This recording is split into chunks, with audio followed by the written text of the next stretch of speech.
Welcome to the Sheridan Report, brought to you by MyBookie.Ag. To get up to $1,000 cash back on your first deposit, go to thegruelingtruth.net. Click on the MyBookie.Ag banner at the top of the play page. I'm having a hard time talking today, Bobby. And you will get $1,000, up to $1,000 cash back bonus on 50% of your first deposit. I am the host for the Sheridan Report, Mike Goodpasser. Right now, I'd like to welcome in from the Sheridan Report, Bobby Sheridan. How you doing, Bobby? Mike, I'm doing great, and I was up early this morning looking at these NBA lines and looking at the games that matter and don't matter and where we could kind of land on a couple plays, and I think I found a couple. Well, give them to us, Bobby. I know we had a great day late yesterday.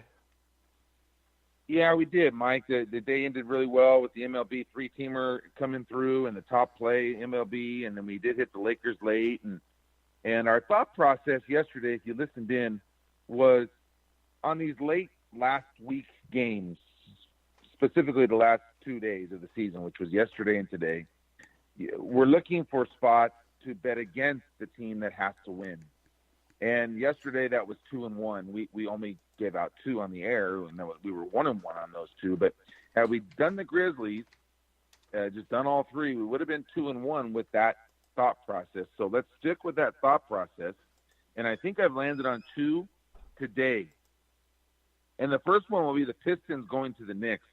The Pistons need to win this game. If they win, they're in the 8th spot, okay? And depending on what happens in some other stuff, they could get as high as 7. And the Knicks are a team that's out. Now, we know the Knicks are a team that have been covering over the last 3 weeks to a month.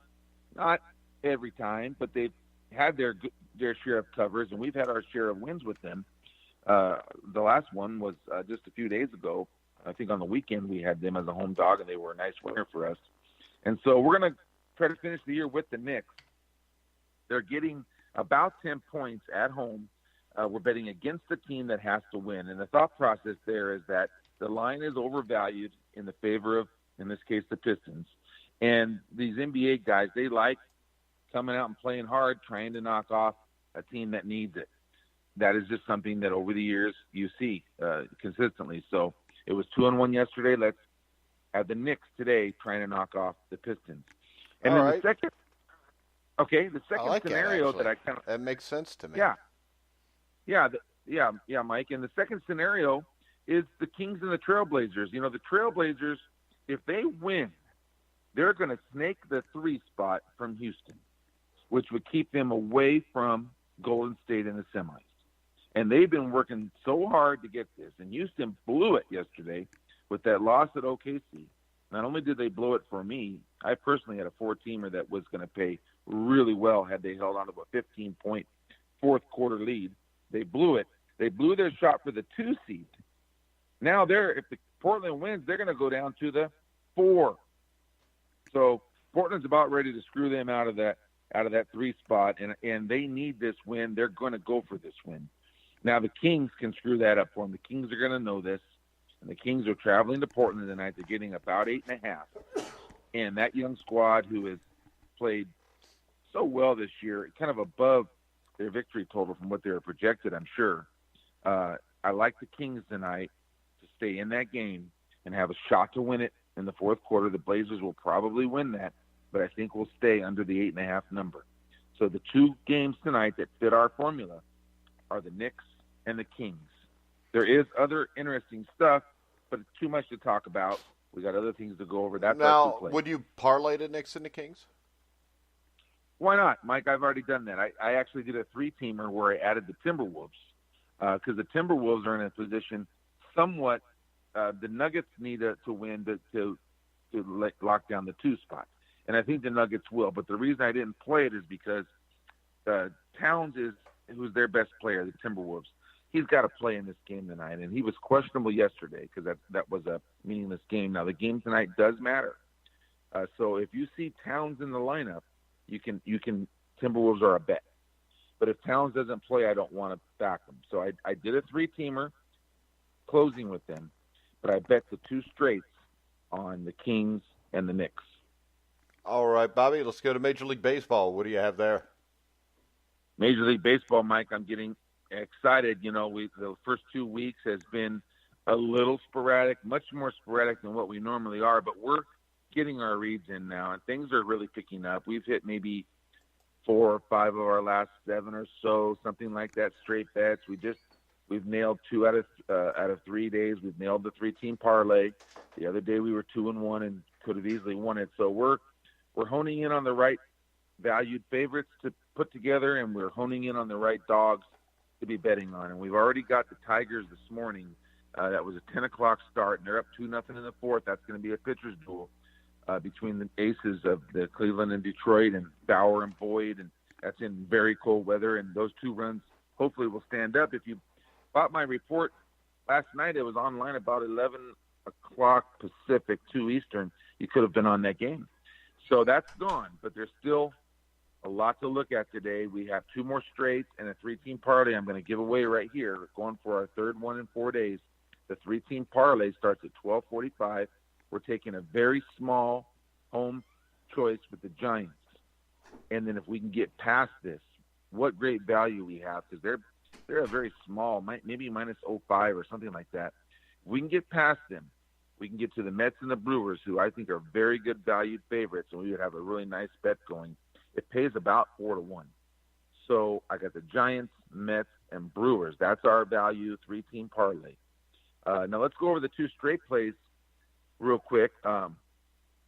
One is a team, the Pirates, who I think is much like the Marlins. They're not going to contend for the division, but they're going to have a big say in who wins those 2 divisions based on how they play head-to-head versus the teams that really might win. And so the Pirates and the Marlins are teams within the divisions that we're going to want to bet every now and then. And I think we found a spot with the Pirates. They're plus $1.50 tonight at Chicago. So we got the Pirates over the Cubs tonight, plus about $1.50, $1.60.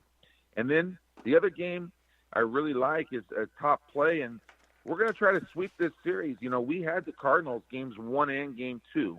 They were a top play one of the days. I believe the first game we had them as a top play. We came back with them yesterday and hit with them again, and it was a very surprising shutout of one of the top 2 or 3 offenses in the league so far. And I think that offense is going to come back today. Game 3 in the to avoid the sweep. I like the Dodgers in this play. I like some of the matchups that we're going to have. It's Maeda against Flaherty, and Flaherty's given up more hits than innings pitched his first 2 outings, and that bodes well for the Dodgers. He's a good pitcher. He'll get some strikeouts tonight, but I think the Dodgers will put some things together. Maeda will pitch well enough, and if we can get the ball to Jansen in the 9th, we got a good shot here. So I think the Dodgers will hit tonight. That's a top play. It's maybe a small favorite. Now, when I say favorite, laying money, they're still not favored. The Dodgers are probably 0-4, something like that, where the Cardinals would be -14. -6, 10-cent difference. So the Dodgers, about a pick 'em over the Cardinals, would be my top Major League game. All right, Bobby. Now comes the time everybody's waited for. We're going to talk a little bit of hockey. Mike, this is interesting. I don't bet hockey myself. I don't put it on my sheet. But, our show's running in Canada now. And, that's a big sport up there. And I heard you this morning on the Grueling Truth, a Surviving Advance show, talk with a young hockey enthusiast. And you guys went over the series. I was so impressed. I wanted to give my take on the local team up there, Toronto Maple Leafs, and that series is with Boston starts tomorrow, and Boston's favored minus $1.40 to win the series. And I'll take a piece of the Maple Leafs there. What I liked when I did a little bit of research on that, just one of the stats I looked at was they led the league this year in the fewest amount of penalty minutes. And I believe that if they can be on the power play a little bit more often than Boston in this series, why not get lucky? What's your thoughts on this series, Mike? Yeah, because I think when you combine that with the penalty kills, which is 79.9 for both teams, they're tied for 16. Yeah, I mean, the less power play minutes that the Maple Leafs have, I mean, then when you even those out, I think they have an advantage on the power play.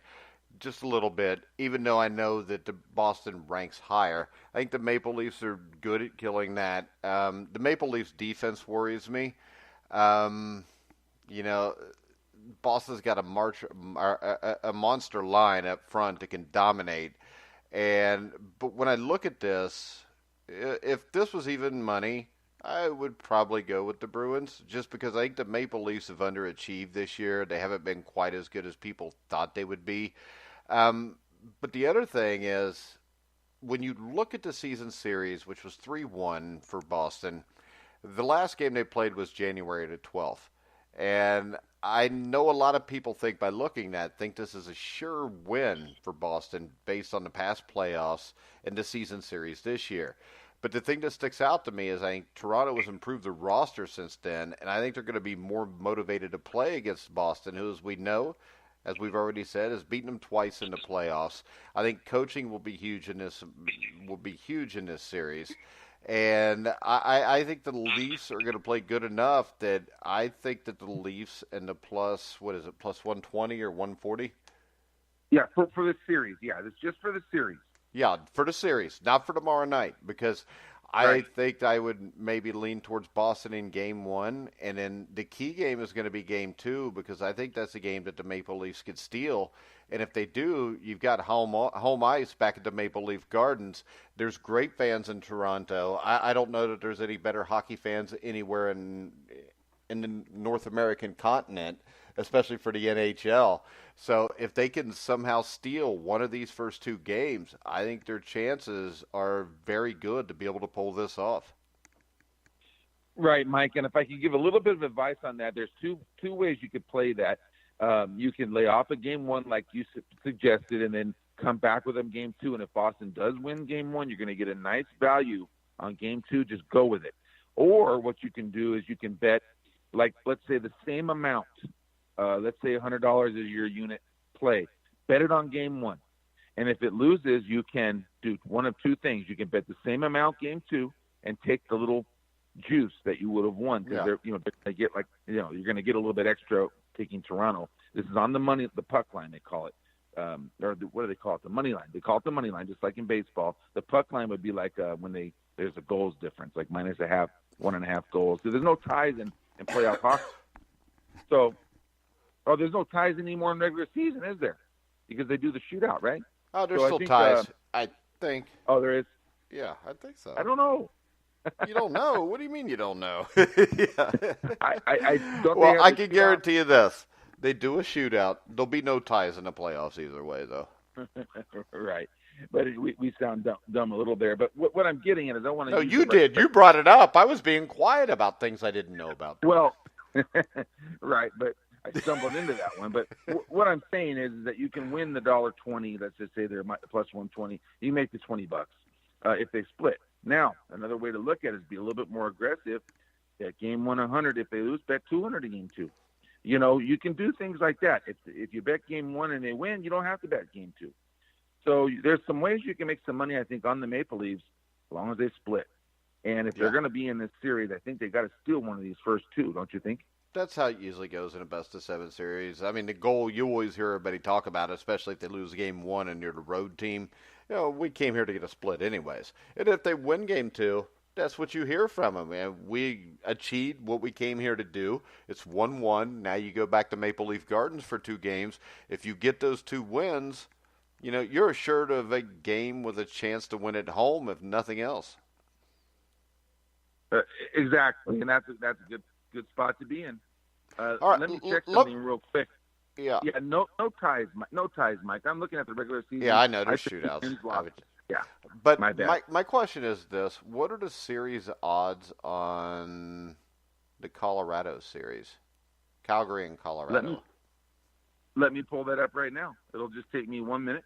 Not a minute, but it'll take me like maybe 10 seconds. And we're going to go with NHL series prices.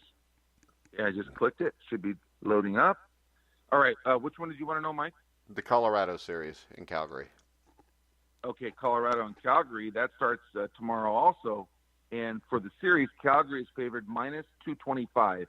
You could get plus 185 on Colorado. And I think that is a good value. When you look at the teams, this is the thing. And I talked about it with Sam earlier on Survive in Advance, which you can find on thegruelingtruth.net.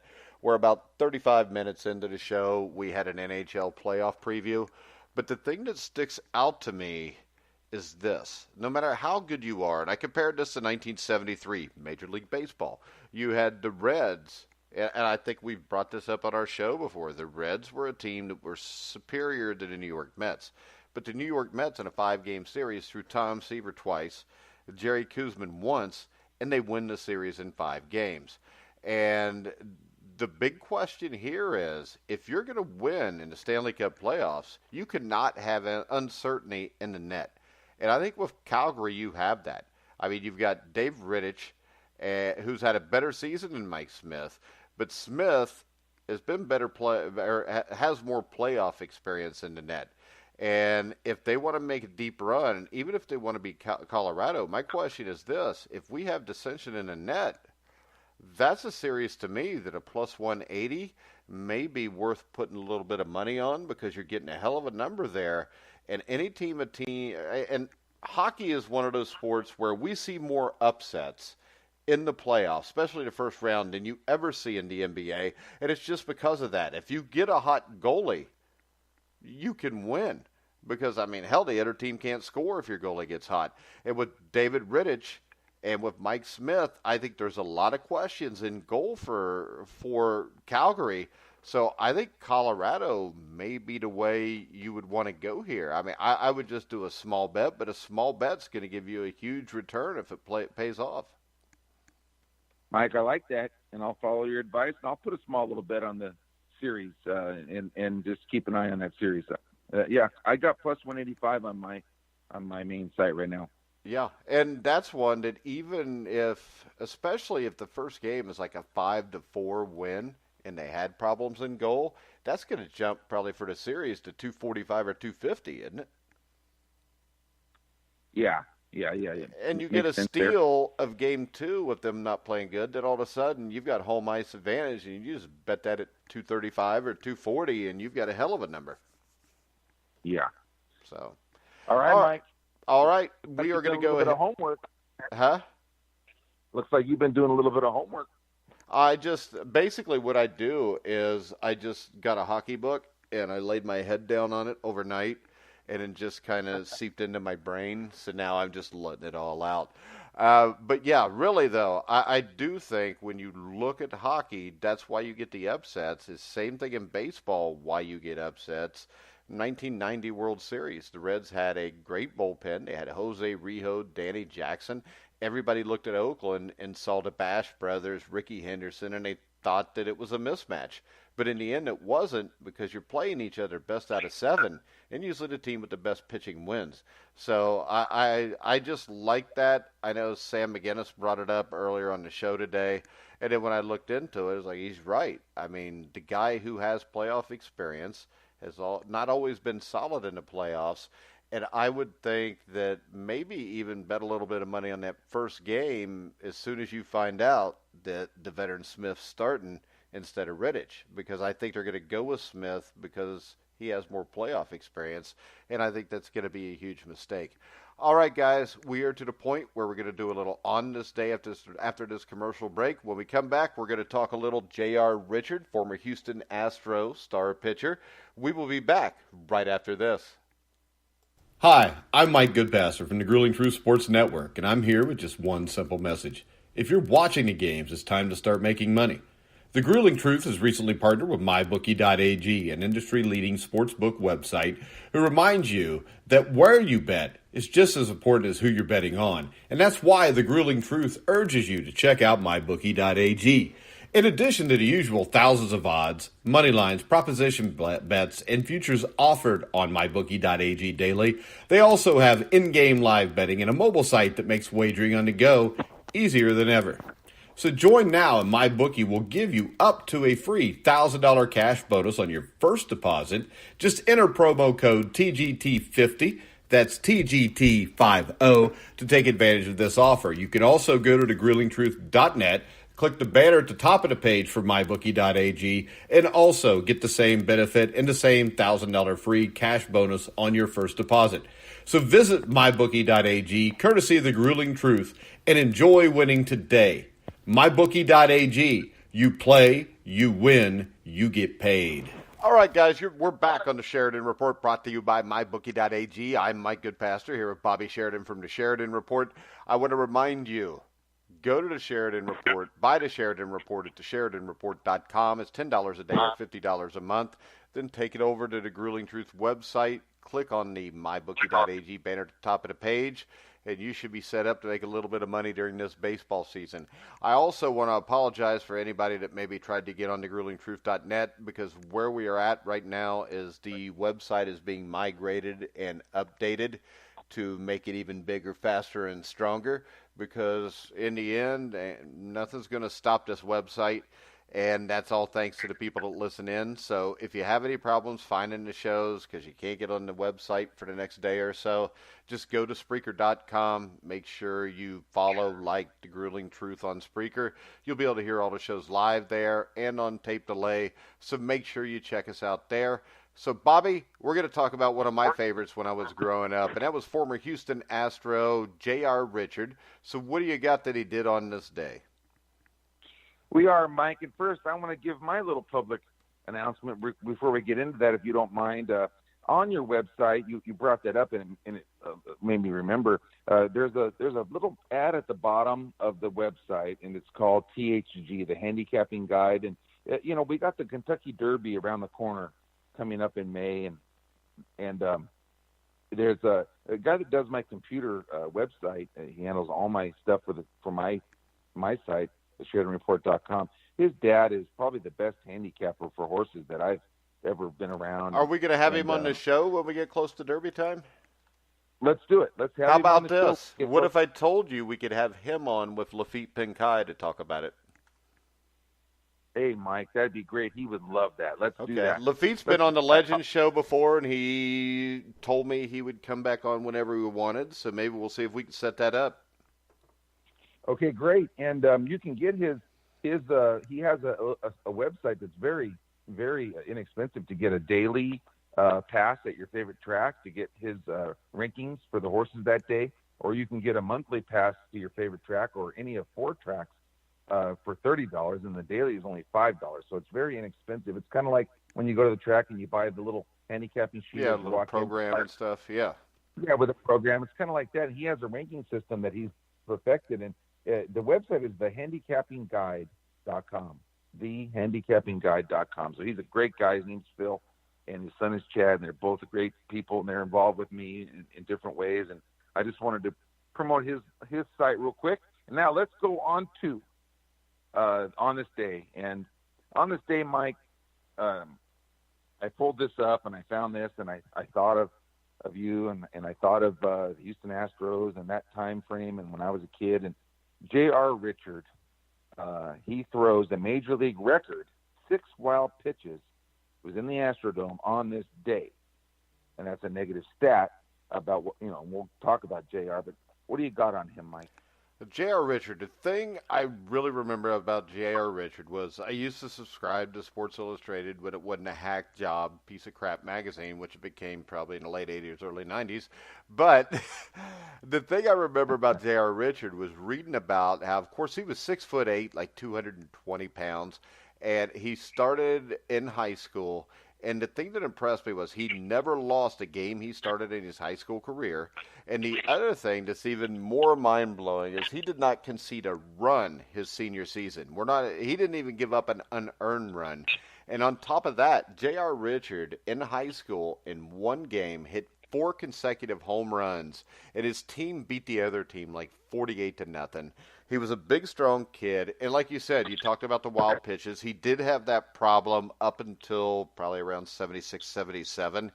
The Astros drafted him second, and he was drafted second behind a man you probably remember, Jeff Burroughs. Oh, yeah. Yeah, Jeff Burroughs was the number 1 pick. And then I know he bounced around a little for a couple years because he had an earned run average of like 4.59 or 6.59 in his minor league career. But 1971, he gets called up. He has some success, but he kind of bounces back and forth. But I do know this: he had a great fastball slider combination, and in his first major league win, he tied like a 17-year-old major league record that was set by Carl Spooner by striking out 15 batters in his first major league start. Um, I he didn't was know that. just Wow. yeah, he was just an unbelievable pitcher, and he gave up a home run to Pete Rose once, though. I don't forgive him for that. I'm a Reds fan, but I don't like Pete Rose. But basically, he spent the next few years bouncing up and down between the Astros minor league teams and their major league teams, and he gets through, and he has his breakout season probably in 1976. And he took over for Larry Dierker, who you probably remember, as the opening day starter for the Astros. And he first started that season. I remember this because I was at this game. Richard gave up 4 runs in 4 innings against the defending world champion Cincinnati Reds. He followed that up by, I think he won like 5 of his next 6 starts, and he ended that season 20-15. And once again, where do you hear records like this nowadays? With 14 complete games and 3 complete game shutouts, struck out 214, and from then on, I mean, he was one of the best pitchers, one of the most dominating pitchers you've ever seen. And I know the story was his hero growing up was Bob Gibson.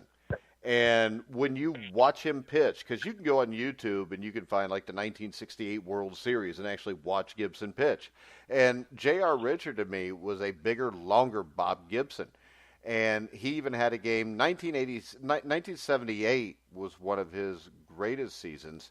And the same thing, it started off slow. He gave up 7 runs on 11 hits. They opened against the Reds again. And then he recovered. And this was the thing that was impressive about him. Like 4 days later, he comes back in Dodger Stadium and throws a 2-hit shutout. And that's a Dodgers team that would win they won the National League Championship Series that year. Of course, they lost to the Yankees. But he was an amazing pitcher. He finished that year 18-11, 3.11 ERA. But the thing that was impressive about this was he held batters to a 156 batting average in the Astrodome and 196 overall, which was the lowest in the National League. Um, he also, I think, he finished like second or third in fielding and he finished fourth in the Cy Young. But 1979 dominant again, 18-13, 2.71 ERA. And you got to remember those Dodger teams or Astros teams, 77, 78, 79 is where they were putting together the team that would, once you get to 1980, win the National League West, play one of the greatest championship series of all time against the Phillies. And the reason I bring that up and how good they were on 1980 is 1980 is when he had a stroke. And I think it was in July, like late July, and it's after he broke Larry Dierker's, or Decker, or however you say his name, a team Dierker, record yeah, of Larry like Dierker. 1,487 strikeouts. And, he was pitching great. And then I think the story was he was just kind of tossing in the outfield before a game against Atlanta, and he has a stroke. And that pretty much ended his career. Now, the other thing about that was there had been signs of this with him during that season. I know the blood pressure in his left arm was not normal. There was a lot of people that were worried about him, and he had a massive blockage in his right carotid artery that needed surgery to save his life after this, and he never was able to come back. I know he did come back at one point, and I think he pitched in one preseason game. But the thing that's interesting about this is this. He suffered with those Astro teams, and his record was 18-11. Most of those years, he was, if you look at him, I think he was like 20 wins, 18, 18, 18.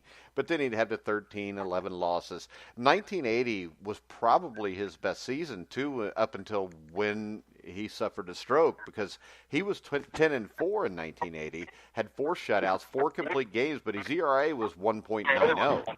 Where the lowest he'd had in the season before that was like 2.7. And the reason I bring it up is this is a team that also had Nolan Ryan.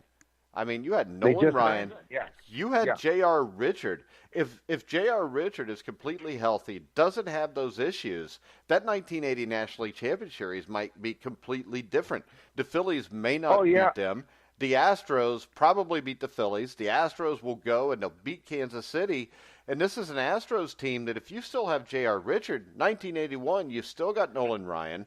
They made the split season playoffs when they screwed the Reds over. They lost to the Dodgers in 5 games. Once again, I don't think it's a stretch to think if you have J.R. Richard that maybe this team wins back-to-back World Series in 1980 and 81. J.R. Richard's a Hall of Fame pitcher, and that Astros team goes down as one of the great teams of all time because it was a great team. And they were missing. I mean, I don't think it's a stretch to say that maybe J.R. Richard in 1980 and 81 was even better than Nolan Ryan, Bobby. he might have been in that particular 2-year stretch. That could have very well been. And don't forget too, was Mike Scott part of the mix here at this time? No, Mike Scott was the main pitcher in '86. I think Mike Scott got there. Okay. Yeah, a couple years after. Okay. Well, still, regardless, yeah, you're right on the money. And I remember I mentioned on air and on Twitter and a couple different times that I played for Bruce Bochy and 2 different teams in the minor leagues. And Bruce Bochy was a catcher, as everybody knows, and he is now the famous manager of the Giants. But he was in the bullpen in the in the 80 All-Star game. Yeah, J.R. Richard, I believe, started that game. And Bochy was catching, warming up. JR, what am I? Maybe I'm off a little bit on this. I think he may have been a teammate of Richard and Ryan. Bochy, look it up, Mike. Bochy may have been on that Astro team in 1980 as a backup catcher.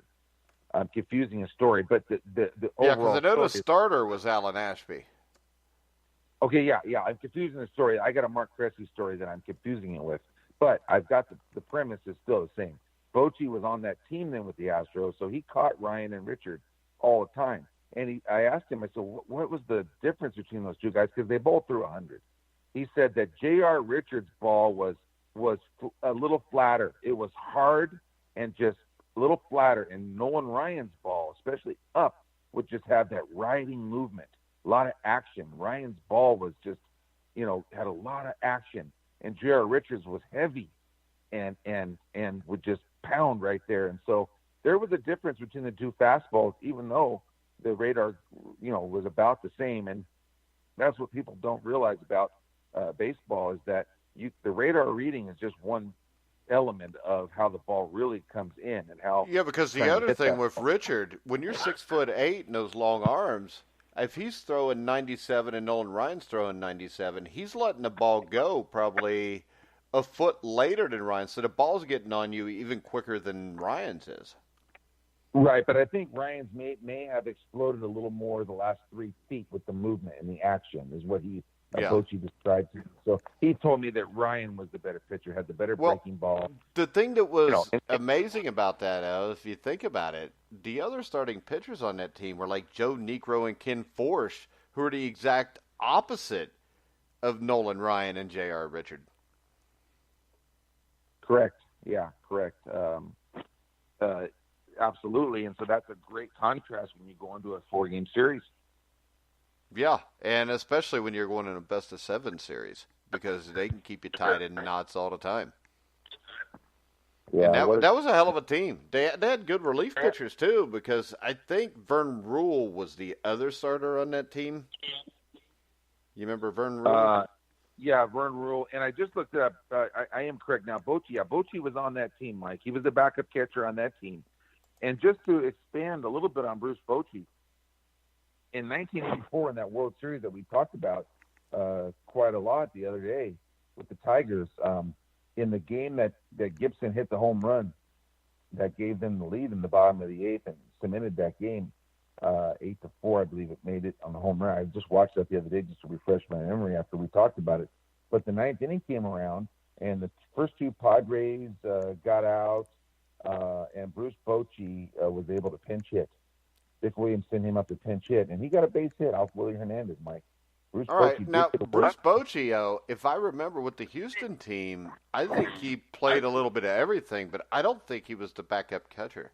Because I think Luis Pujols was still there, wasn't he? Luis Pujols would have been there, but I was also thinking of Alan Ashby. Was Ashby not there at the time? Ashby was the starter. I think Pujols was the backup, and I think Bochy was like a pinch hitter, and then they would play him in the outfield and first base. I'm not sure, right. though. Right, and what a lot of people don't realize, I don't mean to get this on Bruce, but he was also born in France. Did you know that, Mike? No, I did Bruce not. Bruce Bochy was born in France. Yeah, and also got the biggest head in baseball. So this is some Bochy facts. I think his hat size is an 8 1/4 or something like that. It's unbelievable. But anyways, yeah, good stuff. And that's what he told me about the difference between J.R. Richard and Nolan Ryan. Their fastball. He said it was quite different, even though the miles per hour. How about this for a name for you? Because I think a middle reliever on that team was a young Joaquin Andahar too. Oh man, that guy had a slider. And who was the closer that they had? Was it Joe Sambito or Dave Smith? I know they were both on the team, but I can't remember which one they used as the closer. Yeah, they were both closers, and they both made all-star teams. But I believe that team, 1980, Joe Sambito, I think that was his prime year. Like if you look, I think it was because I think Smith may have been the closer in the '86 season, wasn't he? Yeah. Yeah, correct. Yeah, so he was a younger Smith. But I will give you another tidbit, and my sons don't even know this, and I think both of them might even be listening right now. When I signed in '87 with the Padres, it was June of '87. I signed with an agent, and it was a firm, and I can't remember. Oh, the firm was called Hendricks and Hendricks, or something like that. Hendricks was the name of the firm in Texas. You can look it up. A man who worked for them, Joe Sambito. Oh, he retired and went to work. Well, let's get a hold of him. We'll have him on a Legends show. He was a damn good pitcher, especially in 1980. He was a great pitcher. And, Mike, I'm so glad you brought his name up because I haven't thought of him in a long time, and I never met him personally, but I did talk a few times on the phone when I was high school kid signing, and he was just out of the big leagues. And Randy Hendricks was the main agent's name, Randy Hendricks. Just remembered that. Well, I'd like to find some guys because I think that was, if not the greatest series in National League Championship Series history, I can't think of any that were better because I think in the 5 games, I think 4 of them went to extra innings, and I think they all were decided in the final inning. Unbelievable. And think about it, that's when Pete Rose had just gone over to Philadelphia. Well, and that was Joe Morgan had just went to the Houston Astros. Correct. So Morgan going against Rose right after their teammates on the Big Red Machine, what more could you want? And then and I remember, you remember Cesar Cedeno, because a lot of people in the early 70s thought he would be the next Willie Mays. He was on that team. And then Jose Cruz, who had one of the smoothest swings you'll ever see. Oh, he was great, too. And Terry Poole was a good one. And it was just a great time. Who was the manager of that team? Was it Bill Verdon? I want to say it was Bill Verdon, yeah. I think it was. And then Dallas Green was the manager for the Phillies. But that series was unreal. And then to take the Astros a little bit further, they missed out on possibly a double championship there with Richard's injury, right? His stroke. Yeah. They missed out on that. And then mid-'80s, Mike Scott comes in and is a Cy Young, and Ryan is still around, and they retool in a few areas, and they're still great. The Mets beat them. The Mets and Astros. That was another series. Those are the 2 best NLCSs I think I've ever seen. Correct. That was in '86, the year the Mets won it, the year Buckner let the ball get past him. Right? Yeah, because I remember the Game 6, the Houston and the Mets. I was upset because the game started at like 12:30 or 1:30, and I got home from school at like 4, and I'm figuring the game's going to be over. And I get home, and the Astros, I think, were up 3-0 in that game. And it was the 9th inning, and I'm thinking, man, I'm only going to see a few outs. Next thing you know, it's 7 o'clock at night during the 17th inning. And I mean, that was the one where Billy Hatcher had the dramatic home run, I think, to tie the game when the Astros fell behind in extra innings by like 2 or 3 runs. And Billy Hatcher was a big-time player because he's also the one in 1990 that I think set the record for most consecutive hits in a World Series, where I think he had like 7 or 8 hits in his first 7 or 8 at-bats. Mike, great call on that one. That's an unknown guy who was a stud. and what he accomplished. And that was also a series where Lenny Dykstra kind of came out and established himself as a star player. And, we know Lenny's had a lot of problems. Yeah, and the thing there was this. If you get to a Game 7, if you remember in Games 1 and 4, I think it was, the Mets could not touch Mike Scott. And during that entire year, I think Mike Scott had shut him out or held him like a run or two every time. And I remember that all the Mets fans were so desperate to win Game 6 because they didn't want to face Mike Scott in Game 7. That's right. And this was around the time, 85, 86, when the split-finger fastball was all the rage. Everyone was throwing it. Jack Morris, of course, was a star pitcher in 84 for the Tigers and again in 87 for the Twins. He was throwing, that was his out pitch, was a forkball, the split-finger fastball. And so Mike Scott, he went from a flame-throwing, 90-mile-an-hour guy, and when he developed the forkball, it sent him into stardom, and that was his main pitch. But I want to talk about the Astros. That okay, we go from 80 to 86. Then we jump in 2005 with the Biggio and Bagwell and picking up Roger Clemens and that whole group. They get to the World Series in 05, lose that, and that's what made winning it in 2000, 17 or 18, whatever their World Series was a year or two ago. That's what made that so special. This was a long time coming for those folks and for that organization, and that's what made it so great. And they've got a shot again this year. They got a great team again, and long history of the Astros. Well, a game that's long forgotten, but one of the great pitching duels you'll ever see was Game 5 at a 1986 NLCS, because Dwight Gooden faced Nolan Ryan, and I think the game was 1-1 after 9. The Mets ended up winning it. I think Dykstra won him the game, but I'm not sure about that. 2-1 in the 12th inning, which gave them a 3-2 lead.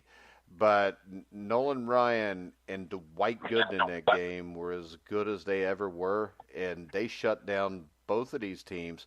And I think Ryan pitched like 9 innings and threw a 2-hitter, gave up 1 run. Dwight Gooden pitched 10 innings, I think he gave up like 9 or 10 hits. The Astros had more chances. The difference, though, was Charlie Kerfeld, who gave up the winning run. And Charlie Kerfeld had a really rough series in that series, much like, who was the California Angel, or let's see, Bob Stanley.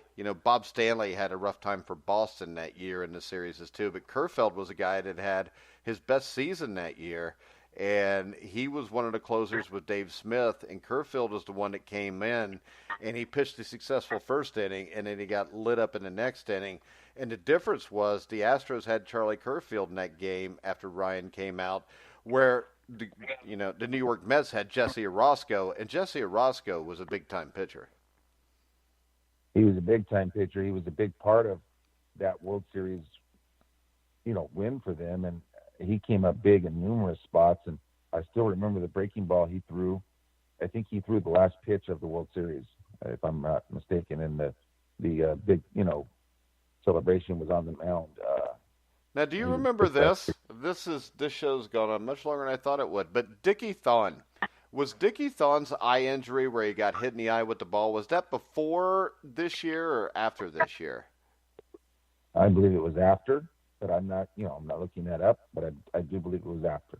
Yeah, because I remember he was just kind of a backup player in 86, and I couldn't, not in 86, but in the last couple games of that series, I couldn't remember when that happened. I thought it happened in it was either 1980, for some reason it tells me it was either 1980, I think it might have been 1984, but I'm not sure, so it would have been before, but he was a guy that I think had a great career ahead of him. He still played a long time after that, but I don't think he was ever the same after that. Well, I know that. Yeah, you're right about that. But hell, what the hell? We started off talking about J.R. Richard, and we brought up like 10 people that we never probably even thought about ourselves until we started talking about this. So, well, thanks, Mike. And for me personally, getting some Bruce Bochy, which, he doesn't need any accolades. He's still going. He's a Hall of Famer in 5 years, but or whenever he's done managing. But it gave us a chance to talk about Bruce Bochy, and it gave me a chance to remember Joe Sambito. That was neat. And I remember Dickie Thon and Billy Hatcher, because I'm a Reds fan, so I'll never forget Billy Hatcher, because I mean, what he did in the 1990 World Series, I don't know if anybody could ever equal that because that was unreal. I mean, he didn't make an out in that series until I think like the end of Game 3 or the start of Game 4. Right. But And that was Lou Piniella. yeah, it was Lou Piniella, and I think Hatcher got hurt in Game 3 or 4 also. And if you remember, Eric Davis in Game 3 made a diving attempt at a ball and actually punctured a kidney and played Game 4 with a punctured kidney, and they didn't even know. Yeah, I do remember that, Mike. And then he went on a plane and flew back to the hospital after. Yeah, and the thing was, if there would have been a Game 5, I mean, you may not have had Eric Davis on that team, which would have been a huge loss because he hit that leadoff or first inning home run off of. Man, I could see that mean guy looking at me too. What the hell, Dave Stewart? He hits the home run off Dave Stewart, and that just seemed to change the entire momentum of the series.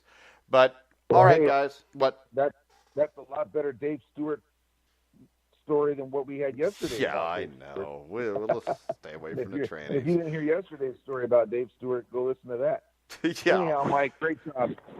All right, guys, we're going to wrap it up. Make sure you check out the Sheridan Report at thesheridanreport.com. $10 a day, $50 a month. You can follow Bobby Sheridan at Sheridan Report. And then, once again, you can find Bobby on thegruelingtruth.net, where you can also find the MyBookie.Ag banner. You can parlay that for up to $1,000 cash bonus if you click on it and go through the Grueling Truth. All right, we will be back tomorrow at the same time for a little On This Day and the top plays of the day. Maybe we'll even talk a little bit more hockey. But we're going to go ahead and wrap it up for now. I want to remind everybody you can hear all of our shows on iHeartRadio, iTunes, TuneIn, Spreaker, Stitcher, Spotify, wherever you find sports podcasts, you'll find The Grueling Truth. So for Bobby Sheridan, I'm Mike Goodpastor. You've been listening to The Grueling Truth, where the legends speak.